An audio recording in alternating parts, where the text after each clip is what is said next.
Deuteronomy 21:1 to 22:30.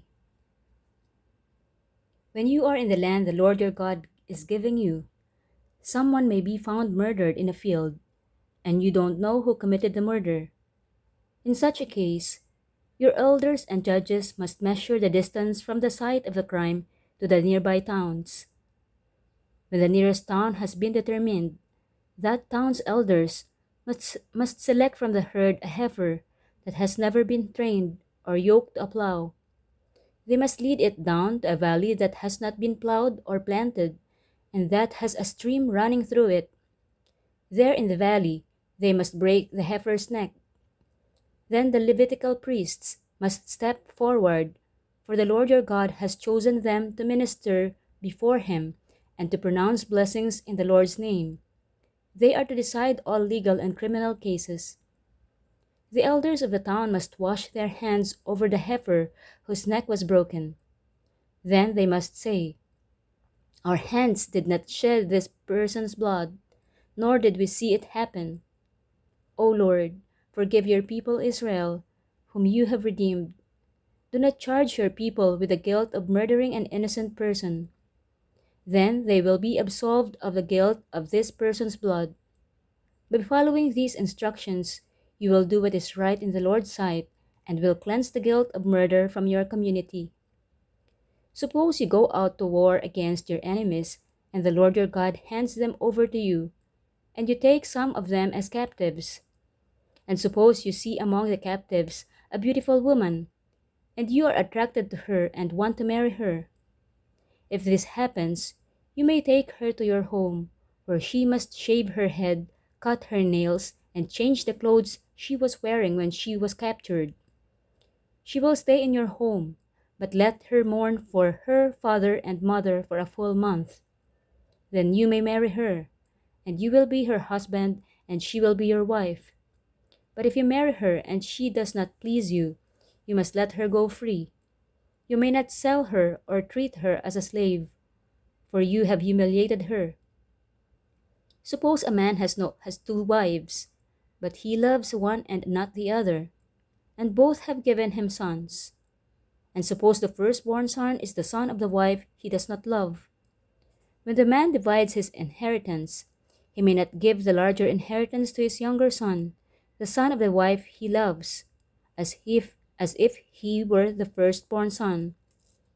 He must recognize the rights of his oldest son, the son of the wife he does not love, by giving him a double portion. He is the first son of his father's virility, and the rights of the firstborn belong to him.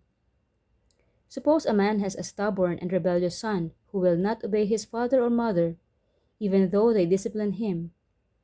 In such a case, the father and mother must take the son to the elders as they hold court at the town gate. The parents must say to the elders, "This son of ours is stubborn and rebellious and refuses to obey. He is a glutton and a drunkard." Then all the men of his town must stone him to death. In this way, you will purge this evil from among you, and all Israel will hear about it and be afraid.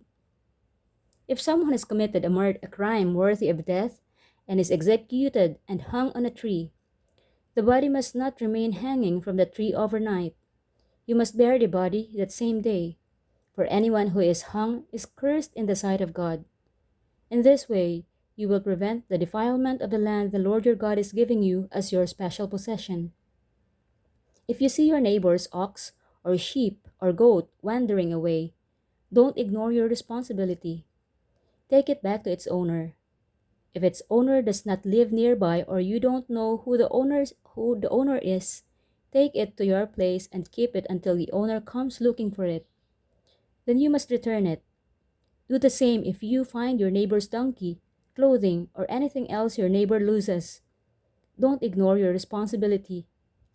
If you see that your neighbor's donkey or ox has collapsed on the road, do not look the other way. Go and help your neighbor get it back on its feet. A woman must not put on men's clothing, and a man must not wear women's clothing. Anyone who does this is detestable in the sight of the Lord your God. If you happen to find a bird's nest in a tree, or on the ground, and there are young ones or eggs in it, with the mother sitting in the nest. Do not take the mother with the young.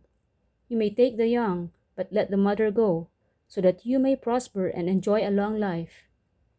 When you build a new house, you must build a railing around the edge of its flat roof. That way, you will not be considered guilty of murder if someone falls from the roof. You must not plant any other crop between the rows of your vineyard. If you do, you are forbidden to use either the grapes from the vineyard or the other crop. You must plow. You must not plow with an ox and a donkey harnessed together. You must not wear clothing made of wool and linen woven together. You must put 4 tassels on the hem of the cloak with which you cover yourself, on the front, back, and sides. Suppose a man marries a woman, but after sleeping with her, he turns against her and publicly accuses her of shameful conduct, saying, "When I married this woman, I discovered she was not a virgin." Then the woman's father and mother must bring the proof of her virginity to the elders as they hold court at the town gate. Her father must say to them, "I gave my daughter to this man to be his wife, and now he has turned against her. He has accused her of shameful conduct, saying, 'I discovered that your daughter was not a virgin. But here is the proof of my daughter's virginity.'" Then they must spread her bed sheet before the elders. The elders must then take the man and punish him. They must also fine him 100 pieces of silver, which he must pay to the woman's father because he publicly accused a virgin of Israel of shameful conduct. The woman will then remain the man's wife, and he may never divorce her. But suppose the man's accusations are true, and he can show that she was not a virgin. The woman must be taken to the door of her father's home, and there the men of the town must stone her to death, for she has committed a disgraceful crime in Israel by being promiscuous while living in her parents' home.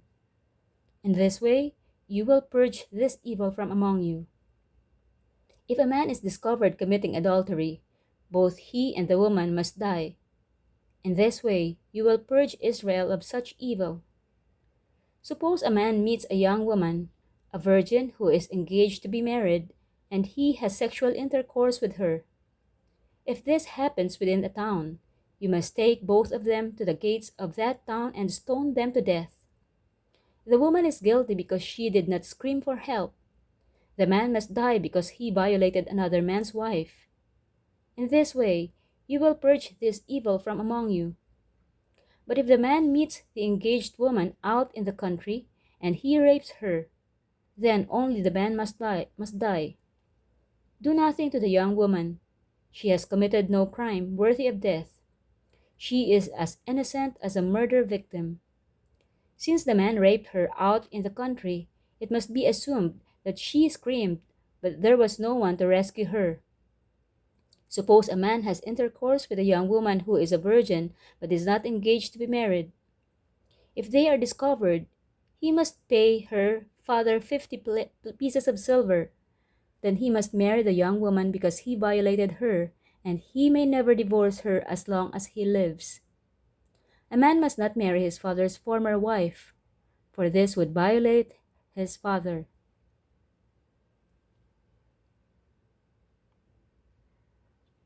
Luke 9:51 to 10:12. As the time drew near for him to ascend to heaven, Jesus resolutely set out for Jerusalem. He sent messengers ahead to a Samaritan village to prepare for his arrival.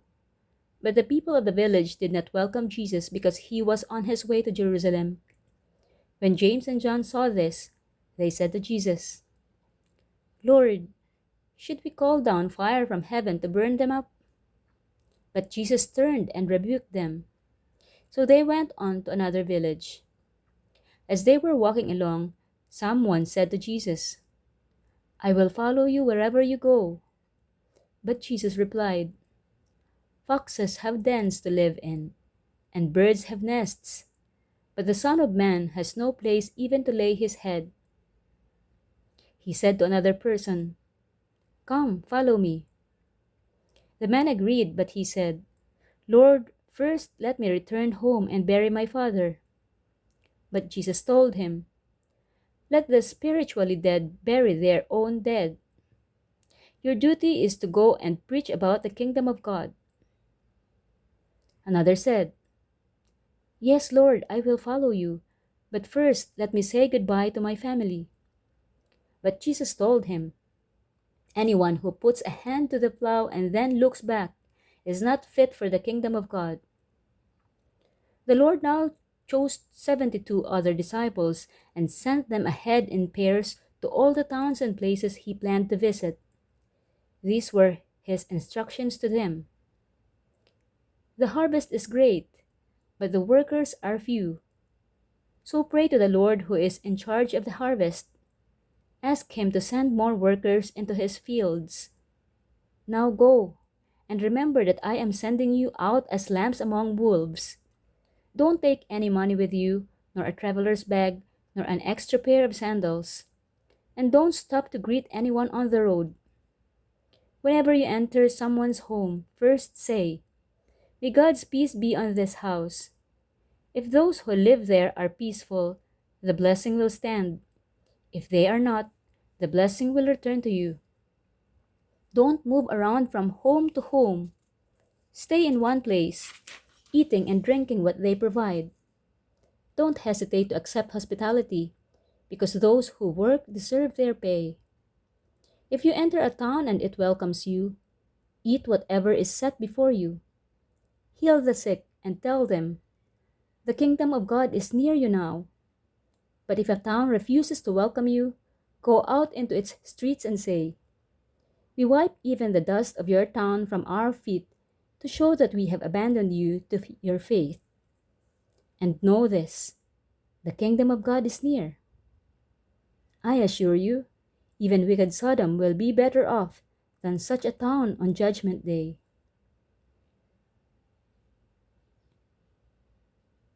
Psalm 74, 1-23. O God, why have you rejected us so long? Why is your anger so intense against the sheep of your own pasture? Remember that we are the people you chose long ago, the tribe you redeemed as your own special possession. And remember Jerusalem, your home here on earth. Walk through the awful ruins of the city. See how the enemy has destroyed your sanctuary. There your enemies shouted their victorious battle cries.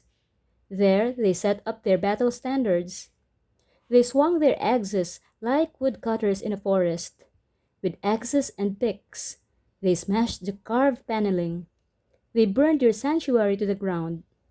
They defiled the place that bears your name. Then they thought, let's destroy everything. So they burned down all the places where God was worshipped. We no longer see your miraculous signs. All the prophets are gone, and no one can tell us when it will end. How long, O God, will you allow our enemies to insult you? Will you let them dishonor your name forever? Why do you hold back your strong right hand? Unleash your powerful fist and destroy them. You, O God, are my King from ages past, bringing salvation to the earth. You split the sea by your strength and smashed the heads of the sea monsters. You crushed the heads of Leviathan and let the desert animals eat him. You caused the springs and streams to gush forth, and you dried up rivers that never run dry. Both day and night belong to you. You made the starlight and the sun. You set the boundaries of the earth, and you made both summer and winter. See how these enemies insult you, Lord. A foolish nation has dishonored your name. Don't let these wild beasts destroy your turtle doves. Don't forget your suffering people forever. Remember your covenant promises, for the land is full of darkness and violence. Don't let the downtrodden be humiliated again. Instead, let the poor and needy praise your name. Arise, O God, and defend your cause. Remember how these fools insult you all day long. Don't overlook what your enemies have said, or their growing uproar. Proverbs 12:11. A hard worker has plenty of food, but a person who chases fantasies has no sense.